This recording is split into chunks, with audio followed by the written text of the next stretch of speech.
This is the 2026 Kia EV9. It's the GT line.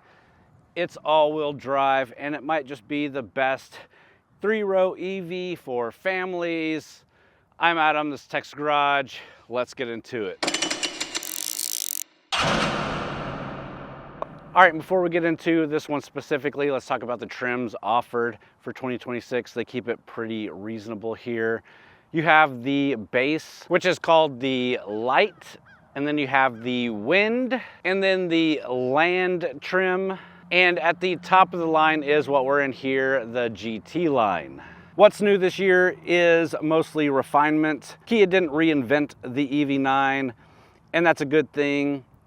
Range bumps on some trims, updated options like the Nightfall package on Land models. And across the board, it still focuses on being a big, usable family EV.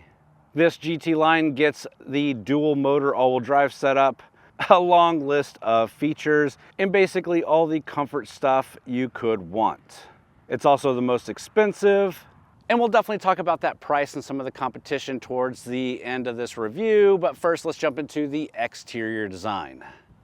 Let's talk looks. I really like how the EV9 looks. It's boxy in the right way, upright, confident, almost a little retro, but still futuristic enough that it doesn't feel old. The lighting is a big part of that. These headlights and the front design give it character without going full sci-fi. It's different, but not weird. And that's harder to pull off than it sounds. Just look at the Cybertruck. This one is finished in wolf gray with the black roof, which I think works perfectly with this shape. It looks premium without screaming for attention, and honestly, for a three-row family SUV, it has more presence than I expected. This doesn't feel like an appliance. It feels like Kia actually cared about the design. And of course, there's a lot of quirks and angles in this design that really catch your attention. And of course, one of the big features for any crossover, but especially a three-row, is its cargo volume. And we do have a really good size trunk in this thing with a power lift gate. So family test time. Power lift gate back here, nice and wide opening. Behind the third row, you've got usable space, not massive, but groceries, backpacks, and bags fit without playing Tetris. And that's the real test for a three-row. Can you leave the third row up and still live your life? Here, the answer is yes. Fold the seats down, and you've got plenty of room for bigger runs, road trips, or hauling gear.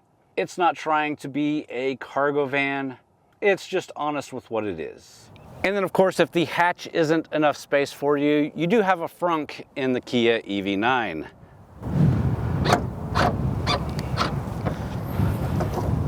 Albeit small. The GT line uses a dual motor all-wheel drive setup with long range battery. And here's the thing, I drove this almost the entire week in eco mode, and it was totally fine. You've still got plenty of power on tap. Passing on the highway, no problem. Merging, easy.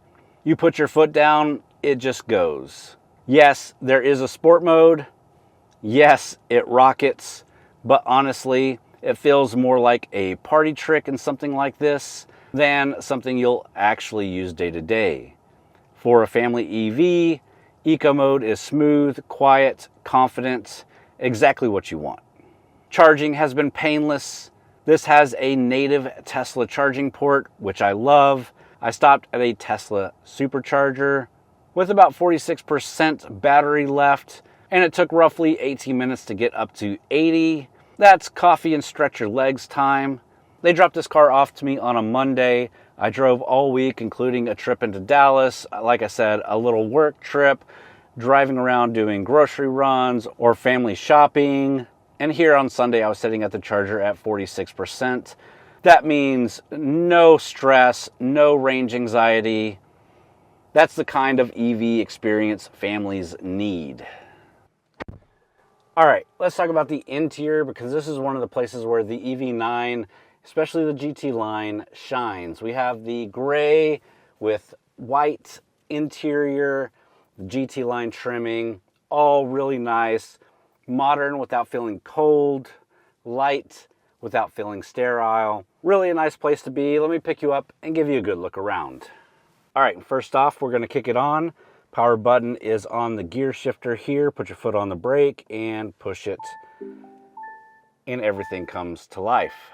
You can see immediately this giant one panel looking display. It is actually 3 panels, which is a bit different and interesting. First, you have your infotainment system here, which is nice, very responsive, works really well. You have Apple CarPlay and Android Auto integrations, no issues there. And then you have this little display here for your AC and heat controls. And this one is a bit weird. It works just fine, but one of the biggest issues with it is it's basically obstructed by the steering wheel when you're driving. So to take a look at it, you really have to like lean over and look. And especially if you're adjusting the rear versus the front, it's a lot more distracting than you would want.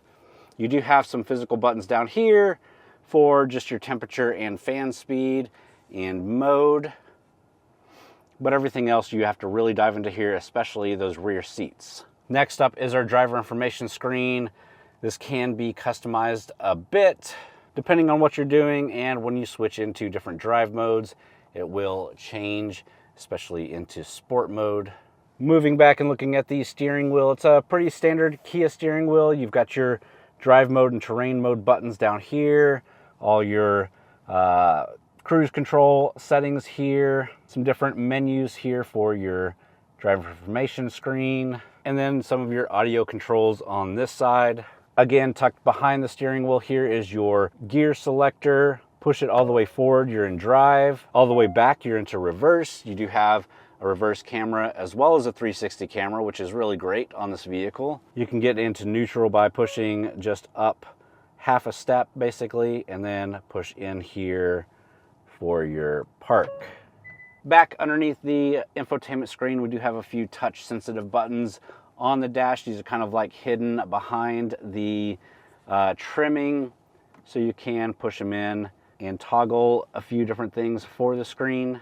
Your volume knob, which is nice to have handy with a quick power off or mute function. Again, your AC and heat controls here. Down further, you have your USB Type-C charging ports. This one's charge only. This one can be charge or interfacing with your infotainment screen, and that just is toggled right here. And then you have an accessory port down here as well. One kind of quirky and cool feature is the pedals. I don't know how well you can see this, but the accelerator pedal has a plus and the brake pedal has a minus. So go and stop. You do have a large cubby underneath the console, and then back to the console you've got cup holders that can be closed off or opened up. This is a really large cup holder and will hold large bottles, or you can open it up even more and hold even bigger things. This is a fingerprint sensor, so if you want different drivers registered, you can do that with your fingerprint. This is your auto hold button, hill descent control, parking cameras and the parking sensors. And again, you can hit this and you will see your full 360 camera come up. So even if you're not reversing and you need to pull that up, you can do so. This is a little wireless charging pad for your phone, and a really tiny cubby here underneath the armrest. And you can see the charging pad if you get your phone centered on the right spot. Will charge your phone, no problem. Armrest is a bit tough, but a little squishy. Seats again are really nice. These headrests are comfortable, although I think they stick out a little too much for my liking, and adjusting them is either not possible or too complicated for me to figure out while I'm driving. And then over there on the door, you can see the driver has heated seats, cooled seats, heated steering wheel, and massaging seats, plus 2 settings for where you want the seats to be, and then your standard layout on the door. And then the rear view mirror is the rear view camera, and of course can be toggled to be a regular mirror. And then we do have a standard sunroof here, plus the back has its own moonroof that goes over the second row seats. And then the back is a really nice size, lots of USB charging options, cup holders. The captain's chairs have a ton of adjustments, just like the front chairs. They even have the thigh rest, just like a front chairs. Really great places to be. Obviously, you can see us carrying around my grandson this week. And even in the third row, you have plenty of room. I did actually use this. I took a work trip and hauled 4 colleagues along with me, and they fit just fine in this thing, as well as me hauling the family throughout the week. Definitely is built to be a family vehicle, and it shows. With that, let's go ahead and get this thing out on the road, talk about the drive, and then we'll wrap it up with some of the price and competition and my final thoughts. This is where the EV9 really wins me over. It's quiet, comfortable, and easy. Steering is light but predictable. Ride quality is smooth, and it just settles into daily driving without asking anything from you. I used Kia's lane keeping and adaptive cruise. It works fine, keeps distance, stays centered, but it's not class leading anymore. Systems like GM Super Cruise have pulled ahead. That said, for highway cruising or back roads, it does exactly what you want it to, no drama. And that's kind of the theme here. This EV9 doesn't try to impress you every second, it just works. This does have terrain modes for snow, mud, and sand. I didn't take it off-road, and let's be real, most owners won't. But it's nice to know the all-wheel drive system is there for weather, road trips, or occasional rough roads. For most families, that peace of mind matters more than rock crawling stats. And if you don't need the all-wheel drive, save some money and get a lower trim. All right, guys, let's talk money. And the GT line, all-wheel drive, top of the line that I'm driving here is expensive, but the key is you don't really need this trim. The lower trims offer solid range, space, and usability, and that's where the real value for families lies. I've driven a lot of the competitors to this. The Ioniq 9 was great, but is more expensive, and that's kind of like a cousin car to this anyways. Cadillac's big EV SUV, while not a direct competitor, is more expensive again. I drove the Mercedes EQB, which again, not the direct competitor to this, but I would take this over the Mercedes. I think one of the vehicles that was closest to this for my desires at least would be the Volkswagen ID.Buzz. Large, 3-row, EV, good range, easy to drive, good price, easy charging. If I was really looking for more of the van experience, that definitely would be the option for me, especially if you needed just the most amount of space possible, because that thing gives it to you. If I was just looking for a standard crossover that could haul a lot of people, especially in comfort, this thing definitely wins out there. With that, let's jump out. I'll give you some of my final thoughts and we'll wrap this video up. All right, so at the end of the week and having driven the EV9 before, here are some of my final thoughts on it.